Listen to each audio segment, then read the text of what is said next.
পর্যন্ত বিশ্বের মানুষকে যারা জানিয়েছে বাংলাদেশে সংখ্যালঘু নির্যাতন হয়, এটা এখন বিশ্বে বিভিন্ন দেশ প্রমাণ করছে সবচেয়ে বেশি সংখ্যালঘু নির্যাতন হচ্ছে ভারতে। ওরা বাবরি মসজিদ ভেঙে ফেলেছে বিভিন্ন দোহাই দিয়ে, যে এখানে নাকি রাম মন্দির ছিল। আরে ভাই, ঢাকার স্বামীবাগের যে ইস্কন মন্দির, এখন যদি আমরা এই দেশে ৯৬% মানুষ আওয়াজ করি জানাই এখানেও ৫০০ বছর আগে আমাদের মসজিদ ছিল, আমরা এটা ভেঙে মসজিদ বানাবো, আপনি মরবেন। আমাদের ধর্মে যেহেতু এটা শেখায়নি আমাদেরকে, লা ইকরাহা ফিদ্দীন, ধর্মে বাড়াবাড়ি নেই, আছে জোর জবরদস্তিও নেই। আমরা দাওয়াত দেই আপনাকে, এই উগ্রবাদী এই আচরণটা বন্ধ করেন। ইসকনের নাম নিয়ে যা হচ্ছে এটা কিন্তু একেবারে অরিজিনাল হিন্দু না, খাঁটি হিন্দু এরা না। এদের আসল হচ্ছে ইহুদি। ওদের যে প্রভুপাদ আছে, যেটা প্রতিষ্ঠাতা, ওইটা ইহুদি। ও চার্চে লেখাপড়া করেছে খ্রিস্টানদের। উগ্র কিছু মানুষদেরকে দলে ভিড়িয়ে ইসলাম গঠন করে সারা দুনিয়ায় এখন এদের নিয়ে অশান্তি, শুধু বাংলাদেশে না, ২৫৭টা রাষ্ট্রের ১৯৫টা দেশে ওদের নিয়ে এখন ঝামেলায় আছে।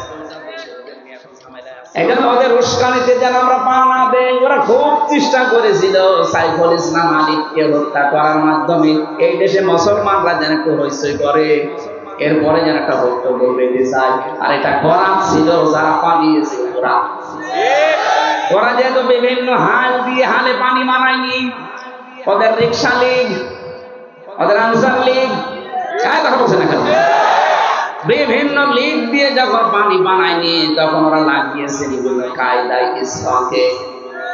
এইটাও হালে পানি নেয়নি, কারণে দেশের মুসলমানেরা সব চাইতে বেশি সংযমের পরিচয় দিয়েছে। আমরা ফেসবুক বলেন, ইন্টারনেট বলেন, পত্রিকা বলেন, কারো ফাঁদে পা দিয়ে, বিশেষ করে ভারতপন্থী পত্রিকা যেগুলো, এই জনকণ্ঠ আমি নাম নিয়ে বলছি, আরো কয়েকটা আছে, সেইটাই দেখবেন দেশের এই দাদা বাবুদের পক্ষে কথা লিখবে। আপনাদের পাশে টাঙ্গাইলের সন্তান মাওলানা ভাসানী বলেছিল, দেশের মানুষ যখন বুঝবে যে ভারত আমাদের শত্রু, তখন এই দেশটা একটু দাঁড়িয়ে যাবে।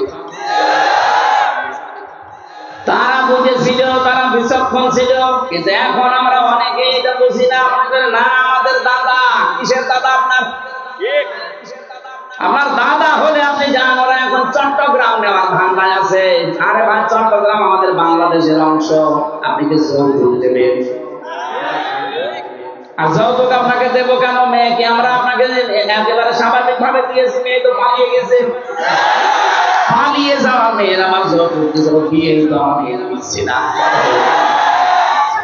যাওয়ার পরে যদি কোন মুসলমানের সাথে বিয়ে করতো তা মানতাম। এমন লোককে স্বামী স্ত্রী এ পরিচয় দিচ্ছে, 15.5 বছরের পরিচয় দেয়নি যে আমাদের স্বামী স্ত্রীর সম্পর্ক। তো যদি স্বামী হয়, ও তো ফুল হাতা হাফ হাতা না। যার কাছে পালিয়ে গেছে ওকে ফুল হাতা না হাফ হাতা? হাফ হাতা, ফুল হাতা। এখন মুসলমান মেয়ে ফুল হাতার কাছে যায় কি করে? আরো অধিকাংশ ফুল হাতারা এখন হাফ হাতা হয়ে যাচ্ছে। আমার ছেলের যে জেলার ছিল দেবদুলাল, ও শুনলাম নাকি চুরি করে এখানে বৈজ্ঞানিক অনেকগুলো ব্যাখ্যা আছে। এখানে এই পরিবেশে এটা বলা ঠিক নাই, যেন বললাম না। আজ ওরা গোপনে গোপনে অনেক ফুল হাতা হাফ হাতা হয়ে যাচ্ছে, আর আপনি কাজ আর পেলেন না, চলে গেলেন আপনি হাফ হাতার কাছে। পালিয়ে যাওয়ার মেয়ের যৌতুক কিসের? বিয়ে আমরা এখন মেনে নেইনি। বাবা মা আত্মীয় স্বজন যদি বিয়ে মেনে না নেয়, পালিয়ে যাওয়া মেয়ের যৌতুকের প্রশ্ন আসে। এরপরও আপনার নিয়ে দিতে চান, জোর করে যে চট্টগ্রাম দিয়ে দাও, দিতে পারি। আপনাদের 7 সিস্টার আমাদের দেওয়া লাগবে। আপনি কি আর কি মনে করেন? 7 সিস্টার আমি পুরাটা ঘুরেছি, একটাও ঠিক থাকবে না। ডক্টর মোহাম্মদ ইউনূস শুধু একটু ইঙ্গিত দিয়েছিল, আপনারা ভয়ে পাগল হয়ে গেছেন। কারণ আমি জানি দুনিয়ার সবচেয়ে বেশি মরণকে ভয় পায় মুশরিকরা। সূরা বাকারার ভেতরে আছে ওয়ালা তাজিদান্নাহুম আহরাসান নাসি আলা হায়াতি ওয়া মিনাল্লাযীনা আশরাকু ইয়াওয়াদ্দু আহাদুহুম লাউ ইউআম্মারু আলফা সানা ইলা আখিরি আয়াত। রব্বুল আলামিন বলেন, পৃথিবীর মানুষেরা, আমি যদি মুশরিকদেরকে বলেন যে তোমরা 1000 বছর বেঁচে থাকবা, ওরা বলবে আমরা আরো বাঁচতে চাই। কারণ জীবনের উপরে সবচাইতে বেশি মায়া মহব্বত ভালোবাসা এই দুনিয়াতে মুশরিকদের। এজন্য আমরা শুধু যাওয়া বন্ধ করে দিয়েছি, এই ঘোষণা এখনো বন্ধ করিনি।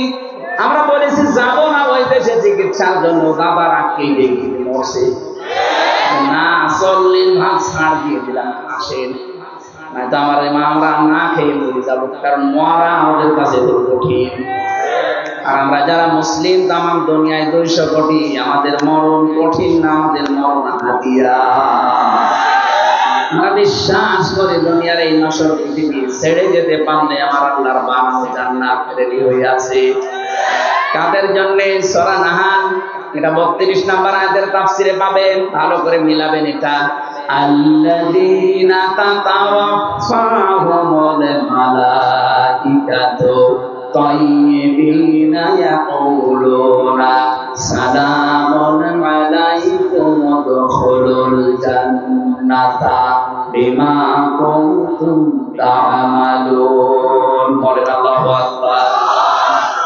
পৃথিবীর মানুষেরা যারা মরণের বিছানায় আছাড় খেয়ে পড়বে, এদের যদি এই যে তাইয়্যিবিন আছে, আমি তাফসিরে দেখেছি তাইয়্যিবিন মানে সেই পোশাক পবিত্র, শুধু শরীর পবিত্র না, আপনার বিশ্বাস, আপনার আকীদা, এই যে আকীদা মানে আপনার ঈমান, এটার পবিত্রতা শিরক থেকে, বেদাত থেকে আপনি করবেন। আপনার বিশ্বাস আপনি পবিত্র করবেন শিরক থেকে, কুফরি থেকে। বিছানায় যখন পড়বেন, মরণের বিছানায় আছাড় খেয়ে, একটা দুইটা না, মালাইকা বহু বচন দিয়েছেন, নারী হোক আর পুরুষ হোক, লক্ষ লক্ষ ফেরেশতারা এসে ওয়েলকাম জানাবে, সালামুন আলাইকুম উদখুলুল জান্নাহ। প্রবেশ করো, ওই যে জান্নাত দেখা যাচ্ছে, এইটাই তো জীবনের সফলতা। চোখ বন্ধ হওয়ার সঙ্গে সঙ্গে যদি আমার বিশাল ঠিকানা যেটা জান্নাত, যার শুরু হয়ে গেছে কোনদিন আর শেষ হবে না, এইটা যদি সত্যি আমরা দেখতে পাই, আমাদের জীবন সফল। কথা বলে না কেন? আল্লাহ পাক আমি যে আয়াত পড়েছিলাম, এখানে কিন্তু এইটার সাথে যোগ সংযোগ আছে। আদারাবাল্লাহু মাসালান ক্বরিয়াতান কানাত আমিনাতাম মুতমাইন্না। কাবার মতো বাংলাদেশকে নিরাপত্তা দিতে চাইলে 1 নম্বরে আমাদের কাজ হবে দেশে আমরা যেন শিরিক না করি, অন্তত আমরা যারা মুসলিম। কথা বলে না কেন? ব্যক্তি থেকে শুরু করে, পরিবার থেকে শুরু করে, সমাজ এবং রাষ্ট্রে শিরিক যেন না হয়। কারণ শিরিক হলে আল্লাহ এত বেশি রেগে যায়। এখন যদি এই ভাই যে বাড়িতে দেখে ওনার স্ত্রীর কাছে পাশের গ্রামের একজন শুয়ে আছে, কিছু করেন, এমনি শুয়ে আছে, উনি যত ভালো মানুষ হোক আর আমি যত ভালো হই, যে বউকে ছাড়বে কেউ? আমার মনে হয় যদি হাতে দাঁত থাকে, এক ওকে আলাদা করে ফেললে, আর বাংলায় গালি দেবে, আমি গালি দিতে পারলাম না। আপনি বলেন তো, ওনার বউ উনি খালি কি করেছিলেন? কবুল। এতটুকু একটা শব্দ নিয়ে বাড়িতে নিয়ে আসলেন, তাও তো পুরা চাহিদা উনি পূরণ করতে পারেন না। কারণ মানুষের জীবনের পুরা চাহিদা পূরণ করা আল্লাহ বাদে সম্ভব। কথা বলেন না কেন? ওনার বউকে উনি কোনোদিন অক্সিজেন দিয়েছে? এটা তো বলেন না।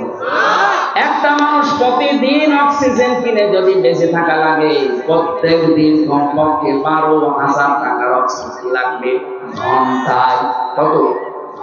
আপনি হাসপাতালে গিয়ে খবর নেবেন, আমার সঠিক তথ্যটা মনে নেই, ঘন্টায় মনে হয় কমপক্ষে যারা অক্সিজেন নিয়ে বেঁচে থাকে, এভাবে 24টা ঘন্টা মতো অক্সিজেন বউকে কিনে দেয় না।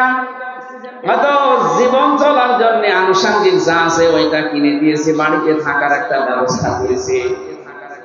এতটুকুর জন্য যদি অন্য মানুষ ওনার স্ত্রীর কাছে থাকলে এত রেগে যায়, স্বামীর কাছে অন্য কোন মহিলা থাকলে স্বামী স্ত্রী যদি রেগে যায়, আল্লাহ বলেন বীর্য থেকে শুরু করে এরফিস পর্যন্ত পুরাটাই আমি বানিয়েছি, কারো দায়িত্ব ছিল না।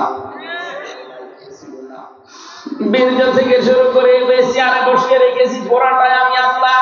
আমার মা বাবা শুধু বিছানায় ছিল, এতটুকু শেষ। বাকি যা করার আমি আল্লাহ করেছিলাম। নেই থেকে তোরে আমি চেয়ারে বসালাম হামজা। এখন যদি দেখি আমার সাথে তুই অন্য কাউকে যোগ করিস, তখন আমি আল্লাহর সামনে স্ত্রীর মতো রেগে যাই। এটা আল্লাহ কিন্তু রেগে যাবে শিরিক করলে।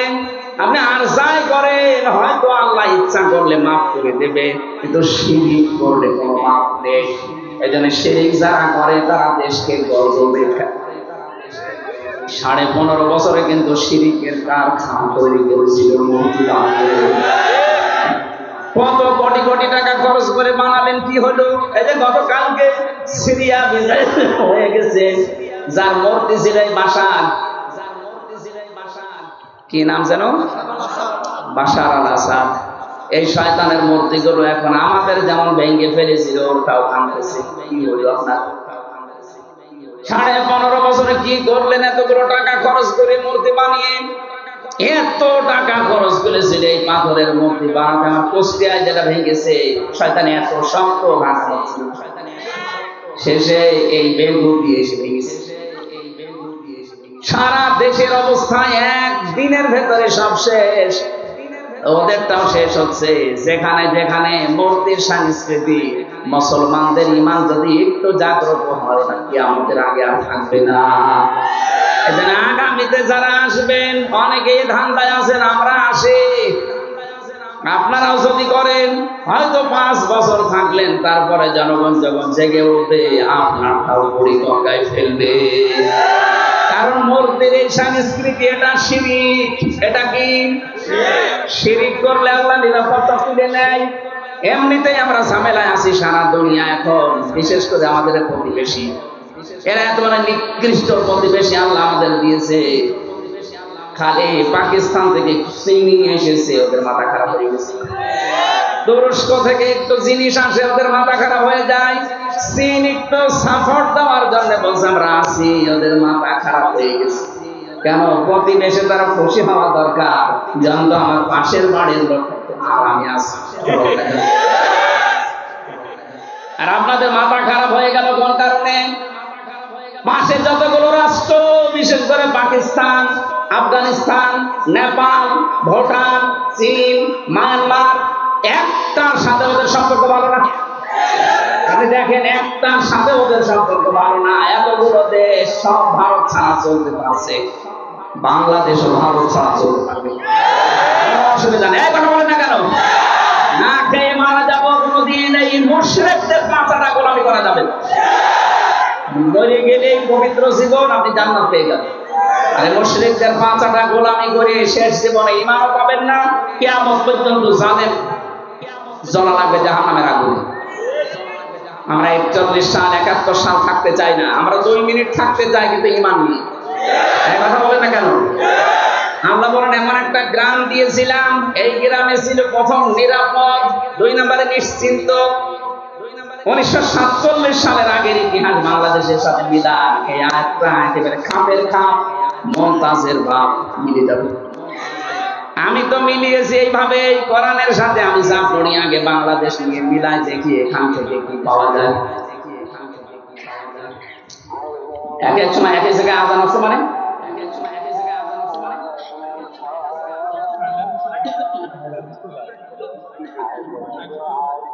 আইলে হাতি সরকার যাই হোক, আজান তো মনে হয় এক সময় হওয়া দরকার। এটা ঠিক টাইম না? ঠিক আছে।